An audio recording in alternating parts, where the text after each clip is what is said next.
All righty. So I am Jay Savoy with the Department of Insurance, Securities, and Banking.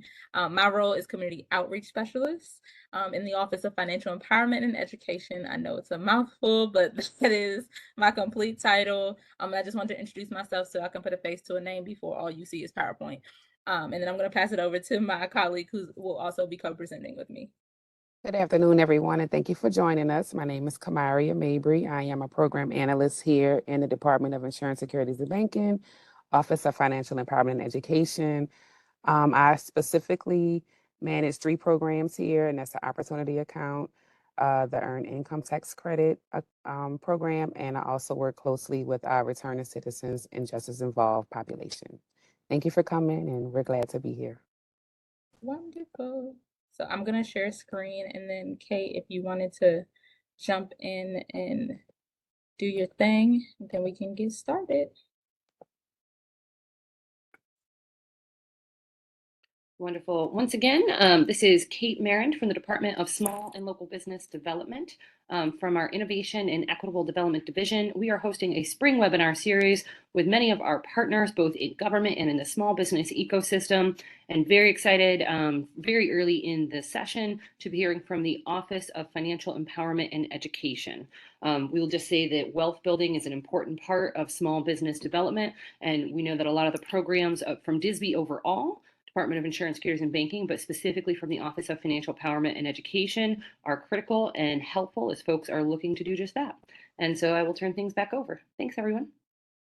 Wonderful. So as you saw this very pretty screen up here, but we are going to be moving rapid fire just because we want to make sure we honor everyone's time.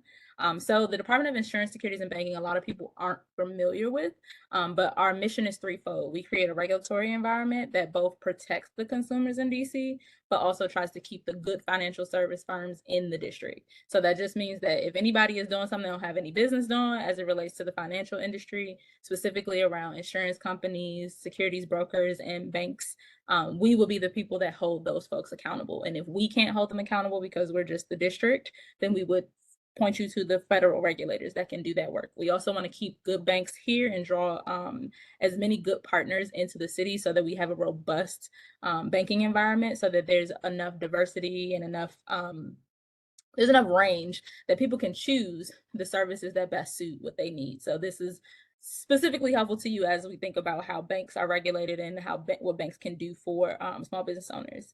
We also empower and educate residents on financial matters, which is our whole office, our specific office, me and Kamaria, the Office of Financial Empowerment and Education. That's literally what we do. We empower and educate residents both on personal finance and connect them to resources about creating generational wealth, utilizing the platforms that we have.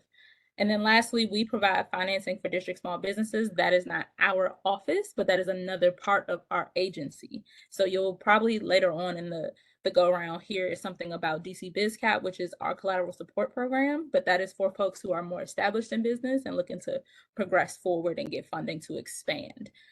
Yes, next week we'll have DC BizCap. So that's awesome. So you'll get to hear from one of my favorite people in our office, my colleague Aaron Fenwick. So keeping it pushing, we are the Office of Financial Empowerment Education. We were only created in 2020, so if you haven't heard about us, that is okay. We specifically partner with stakeholders to try to find ways to both safeguard and progress the financial future of Washingtonians. We want to promote resilience through financial education and make sure we're connecting people to tools, skills, and resources. Because at the end of the day, financial empowerment looks like giving you the tools so that you can build your own wealth versus handing it to you, because that's not something that any of us can really do. So our biggest piece of what we're doing in the Office of Financial Empowerment and Education is our vision is really to be a key to financial empowerment and independence. We want folks to understand that like every Washingtonian has a right to a fair shot for financial education and the ability to be empowered to make positive financial decisions. It's not enough to give people money. It's not enough to tell people what to do or give them the knowledge. Is to give them the ability to make those decisions and empower them to do so in a way that positively impacts them and their families. My clicks ain't working. Hold it. Okay, there we go. I'm gonna briefly go over our programs and I'm gonna pass it to my colleague. So The OFEE programs, which is just our office, we offer Bank on DC, which is our, it's not a bank. Everybody always thinks it's a bank. It's not a bank.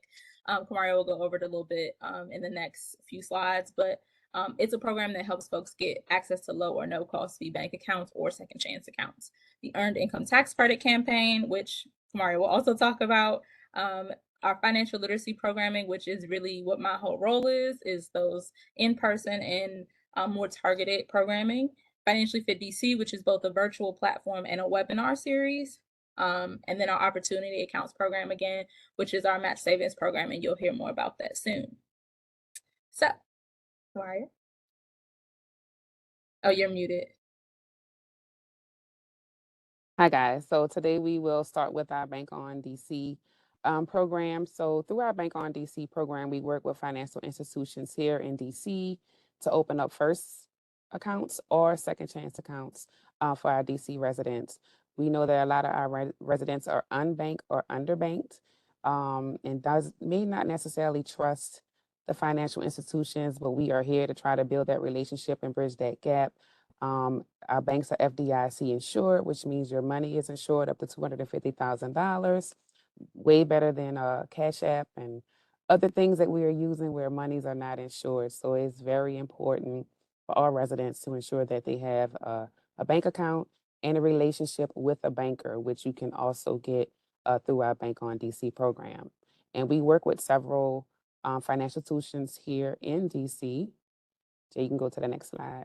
Okay, so this is a list of our financial institutions as well as DC Credit Union.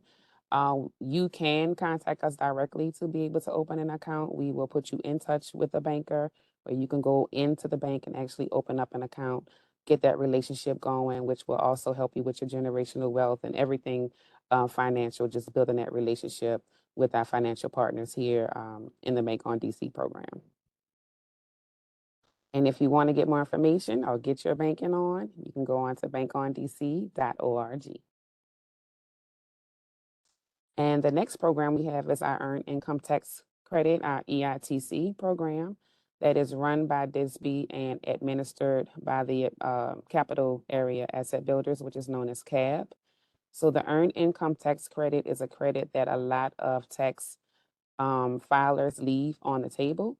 And we just want to empower all DC residents by, first of all, letting them know about the Earned Income Tax Credit and making sure that folks know how they are available to get that. A lot of folks feel like they may not qualify for it because you may not have kids or a variety of reasons, but it's important to definitely find out about it and make sure that you're not leaving that good money on the table. It's a lot of money on the table for those of us that can qualify for it. And it can actually be a big change to your savings, to doing things that you want to do later on. So make sure that you know that we also provide free tax prep sites throughout DC and work with community tax aid as well to just make sure that we are getting everybody's taxes prepared on site, in person, for free during tax season.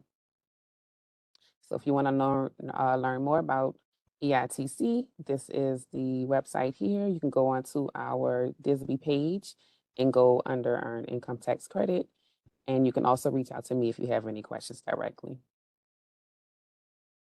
And we'll address the questions when we get to the end. So I've been seeing them popping up, so we'll definitely get to those. So as it relates to financial literacy, we essentially partner with community stakeholders. So this conversation we're having right now is us partnering with DSLBD to share the resources that we have available for communities, stakeholders, so folks can access the information. So we're reaching audiences that already exist.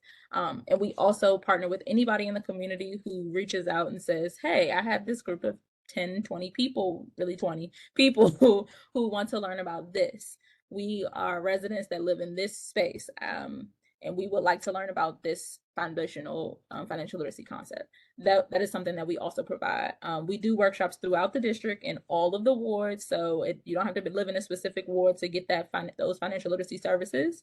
And we really talk about what it is that your population might need and develop the programs around the needs of the folks who want to learn, because we don't want to just talk about savings and budgeting when that's not the conversation we need to be having. If credit is the conversation we should be having, then credit is the workshop that we're going to get.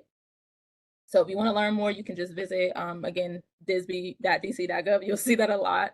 There's a whole tab on the front page that says financial empowerment tools or financial empowerment resources. Just click on it and you'll get to all of the programs that we're talking about today. Financially Fit DC. So this is the program that I directly manage, and I directly manage it in two ways. There's also an at-work population, so folks who might be district government employees already or district government contractors and fall within the employee range. There's an employee version of this as well. But this Financially Fit DC is a resident-facing platform. It is completely free. It is self-paced. You can sign up, you can have your neighbor sign up. We encourage you to sign up specifically because anything that you might want to learn or any connections that you might want to make to DC specific resources, you can access those things through the platform. So if you don't understand anything about insurance and you're scared to go talk to an insurance broker because you don't want them to sell you insurance, you can go onto financiallyfitdc.com. And while you're on the website, after you finish the first little survey that they ask you to fill out, you can then click on the insurance tab and learn about all the different types of insurances that you want to learn about. It does have information about small businesses. It will directly connect you back to DSLVD for some of those resources because we are trying to make sure that we streamline a lot of those financial literacy concepts into a space where folks can access everything at once. But the majority of what Financially Fit DC is about, it's about financial wellness. We want to make sure folks know how to budget. We want to make sure they know how to manage their credit. We want to make sure that they know how to prepare to buy a home. We want to make sure that folks understand what their options are for planning for retirement. And we want to make sure that folks understand what it means to build wealth. So if you're trying to get ready for business ownership or you're trying to get ready for home ownership or you're looking into commercial real estate, whatever it is that your approach is, we're trying to make sure that you have all of your foundation in place before you move on to some of those grant bodies, some of those spaces where you need to have your personal finances in order. So you feel free to sign up. I saw that the link got dropped in the chat. Feel free to sign up, click around. There are so many resources on there. It's a lot. So feel free to do what it is that makes sense for you. And because it's self-paced, once you take the survey, it'll tailor some of those resources to what you might be interested in. The other resources are still going to be available, but it'll tailor what you see to what you are interested in. So, backtrack. With Financially Fit as a platform comes the Financially Fit DC webinars, which again are also free. They happen on a monthly basis, the fourth Thursday of every month at 11 a.m. And just like this webinar, if this is not the ideal time for you, if 11 a.m. is not the time that you have free to tune in, then you could just make sure you sign up and register to get to that website, which is tinyurl.com/FFDC webinars.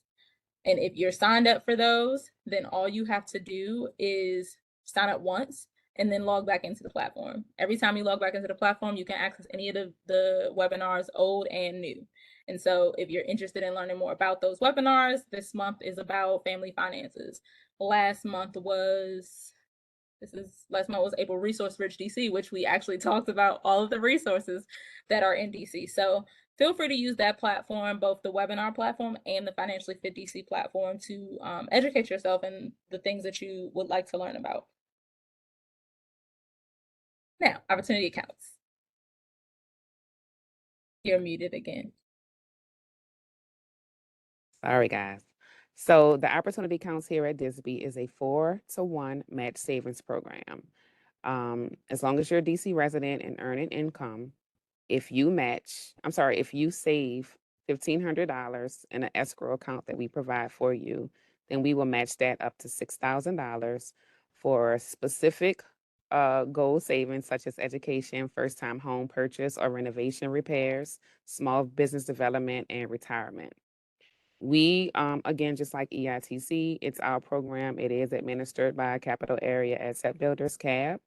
And as of right now, for this year, we are creating a wait list for those that want to participate once it has been passed through council and approved, which it will be. But because of the dollar amount, it just takes a little bit more time. But it is a program that will be up and running hopefully by June. It's been with DSB since 2019.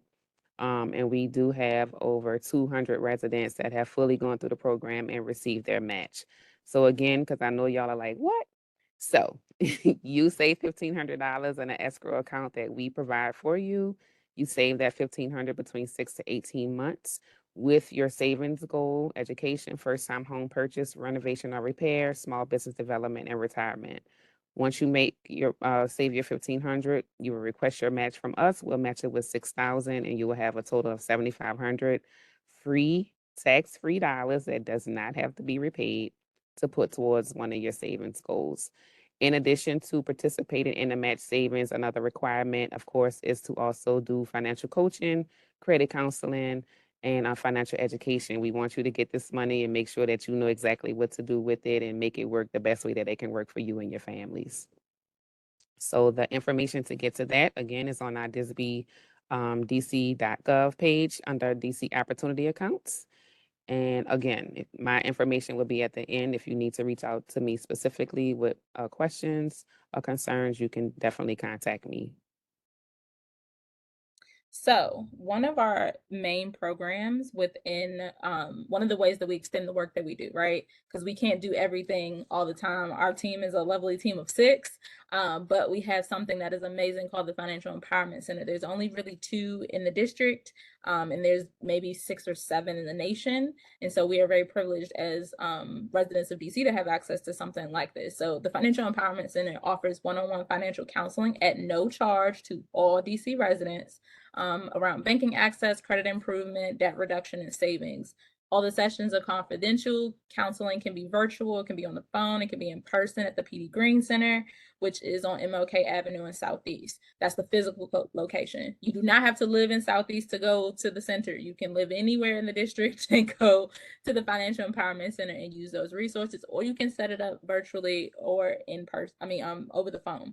Whatever makes sense for you and your process, they will help you do that. So sorry about the little glitch, but you schedule an appointment with your financial counselor, you discuss your financial situation and your goals, you take a financial assessment, you set those goals and your strategy, the approach to that, and your ongoing support and goal alignment. That you do not have to be making a certain amount of money to access this financial counseling model.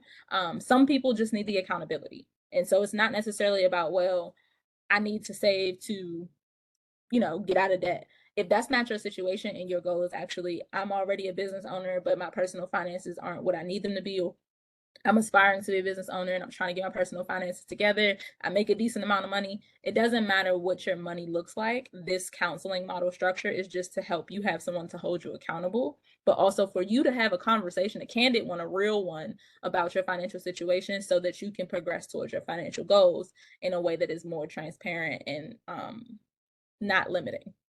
So And if you Jay, would if I like, could, oh, I'm yes, sorry. sorry. I just want to say, if I could say, I was there on Friday, and another very important thing that they will do with you is pull your credit report and go with you line by line, and you guys will come up with an action plan together that you, of course, will execute, but you will know how to go in and just clean up your credit, which is so important, especially for business owners and those of us that want to own businesses. That credit has to be A1, and we know how things work. We have to have good credit to have good things here. So we want to, I just thought that was great because I know credit counseling and credit repair can be very costly. So to have that service for free is definitely a one up for our residents. Absolutely. So if you would like to get started, this is the information. You can call that phone number today. You can email the FEC at upo.org because UPO is who we contract to do that work. Like I said, it's only 6 of us. So we have a whole team over at the FEC who we contract through UPO who offers this service. And you can walk in between 9 and 5 p.m. And they will support whatever you might need. So as we're thinking about financial empowerment and what our office does, the way that we essentially make things happen is we try to use the resources that already exist to meet your needs. So one thing that we know about DC is very resource rich, but we aren't always as knowledgeable about what the resources are and where to go get them. And so a big part of what we do is connecting people to resources. What I really appreciate about Kate's team is that they are very much intentional about connecting business owners to resources in the district. We do the same thing. If anybody asks me about small business stuff and it's not collateral support, I am immediately saying, you probably want to reach out to DSLBD. And I'm doing this in my workshops. I'm doing this in my one-on-one conversations. But the goal is that we push and empower all residents to access the resources that are already here, that already come out of our tax dollars, and community partners that exist, because it's not just DC government agencies. It's also some of our community nonprofits, the folks who are in the communities doing the work. And so we want to make sure that that micro gets connected to the macro, like the big things. And we want to make sure that people are actually accessing the financial education. There's a difference between education and application, right? So sometimes you need to know the things before you can apply the things. A lot of people are getting information from TikTok and all these other places, and while that sometimes can be a great seed, it is not a valuable space for education. It can be the spark, it can be the thing that makes you go look, but it should not be the foundation or the basis for where you're getting your information. And that's, I'm not just saying TikTok, I mean podcasts, anybody. I know a lot of people like who they like, but being very intentional about trying to connect folks to resources, to the right people, and then to the right community partners, and making sure that ecosystem works in a way that benefits all residents, no matter where they fall in their financial journey. So if you want to connect with us, our director is Michelle Hammonds. She runs our whole office with all of the programs that you saw. My name is Jay Savoy, so I will be the person you would reach out to if you wanted a webinar, workshop type situation. And again, community outreach specialist, that's my email and number. And then the lovely Kamari Mabry, who is all things second chance, all things, returning citizens, all things opportunity accounts and EITC. And we're going to open for questions now.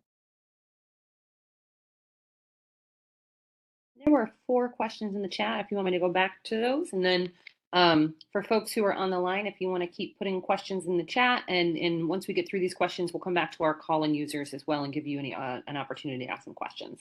The first 2 questions were about the tax services that are available during tax season. The first one is, does that include both business and personal taxes? It's just for your personal taxes. Can I ask a quick follow-up with that? If someone is a sole proprietor, and so therefore they're filing everything under their own income, would that work through those services, or would they still need to do something different? I think the best thing would be reach out to me directly and let me do some research on what's available. I know through our specific program, I don't think we do any business, even if it's sole proprietor, but I'm sure there are some other tax preparers that may do the sole proprietor or the business. So before I give a hard no on that, that person can just reach out to me directly and I can get that information for them. Thank you so much. The next question is, are those services still available for folks who have not yet filed? And so for community tax aid, I'm pretty sure that they do a hard stop on April 15th. However, we do have instances where people have extended or asked for extensions for their filing. So again, that too, I need to reach out so that I can provide the correct information. Thank you for that. All right. The next questions are on the opportunity accounts. So I think someone was reading that there's sort of a requirement to be employed. They said that they are a business owner that is pre-revenue. Would they still qualify for the opportunity accounts? As long as you're earning income, it doesn't necessarily have to be through an employee. If you're self-employed and can provide a previous tax return, or if you can provide a pay stub, if you pay yourself through a pay stub. Yes, there are income limits on what you can earn, but you do have to be earning some type of income. For that. Then also on the opportunity account, somebody asked if it's required to wait that 6 to 8 months if you've put things in. Yes, because we're also trying to teach you savings, how to saving over a certain amount of time. So yes, you do have to definitely do the 6 to 18 months to also kind of show that there is a need for the match savings program. So if you have the $1,500, break it up over 6 months and deposit it as such. Yeah, so I think to clarify too, I think some people think you have to do 6 to 18 months. You have to wait at least 6 months and then save for that, show the evidence of saving for that. So you can't do it in 5 months. You can't get it the first month. That's not gonna fly. This next question, we might need a clarification. I'll read it out. If it's pretty clear, you might be able to answer it. If not, I'll ask that person to clarify. Is the proposed 2025 budget still in place? No cuts? And I think I'm not quite sure which budget they're referring to. There's sort of the large city budget. There are different budgets in other places. So I don't know if for our folks from OFEE, if you already know what that's referencing. If not, we'll ask them to clarify. I know we just had our budget hearing, but I'm not sure how that relates to our 2020. Like, I don't have an exact answer for you, because it was literally last Tuesday, On the Monday. 30th. Yeah. Yeah, we just had our budget hearing, and so it hasn't been disseminated to us yet, which things we might have to look at as far as it relates to 2025 budgets. It may be, I'm gonna give a very sort of soft overview of the overall budget process, which is I don't know if it has been fully voted on by DC Council. Right. It would go through 1 and then 2 votes for DC Council so they can make changes before that period. It would need to be certified by the Chief Financial Officer, Yes. and then it will go up to Congress, where they have an opportunity, I think, for at least 30 days to reject, deny, request changes, put riders, and do other things. So I think it's a bit of time before we know what the final 2025 budget for anything across district government might be. So next question. This one is from a CBE. They're interested to know if there are any opportunities to contract with the Office of Financial Empowerment and Education. Always. But you have Right, I was gonna say, I'm pretty sure there's always a way. It depends on with the our services office for us. and the agency. Yeah. Right, with the office and the agency. So it depends on what services you're providing and what the context is. But yeah, pretty much we use a lot of CBEs as an agency. Like, that is, it's a part of our requirements. But I just know that we usually look at CBEs first before we go outside of our what we can offer. So we use a lot of CVEs. So yes, there's always an opportunity. But all our solicitations should definitely be showing up right now on where the contracts are out. Good tip. Mhm. The next two, one is sort of a statement, so I'll sort of make the statement and ask the question. I think these are both on the opportunity accounts again. It looks like there's an income limit, which I think you mentioned. And then the next question, is there a limit on how much you can put in per month during the 6 months when you're saving? Not necessarily a limit, but again, you definitely want to at least break that $1,500 requirement up over the 6 months. The minimum is $25 a month. This is also a wait time question on the opportunity accounts. If your credit is close to perfect, can the wait time be waived? Unfortunately, not. The way that this is actually written is is law, right? So we don't have a lot of wiggle room on the requirements. We really have to stick with the legislation and the ARPA funding requirements, which is like the federal dollars that we received for the opportunity account as well. So can't get any wiggle room too much on what the requirements are to be in the program. I don't see any additional questions in the chat. If I did miss your question, please feel free to pop that in again, or ask new ones. I'm going to go to our one call-in user and just unmute them in case they have any questions. So you've been sent a request to unmute if you'd like to as the call-in user.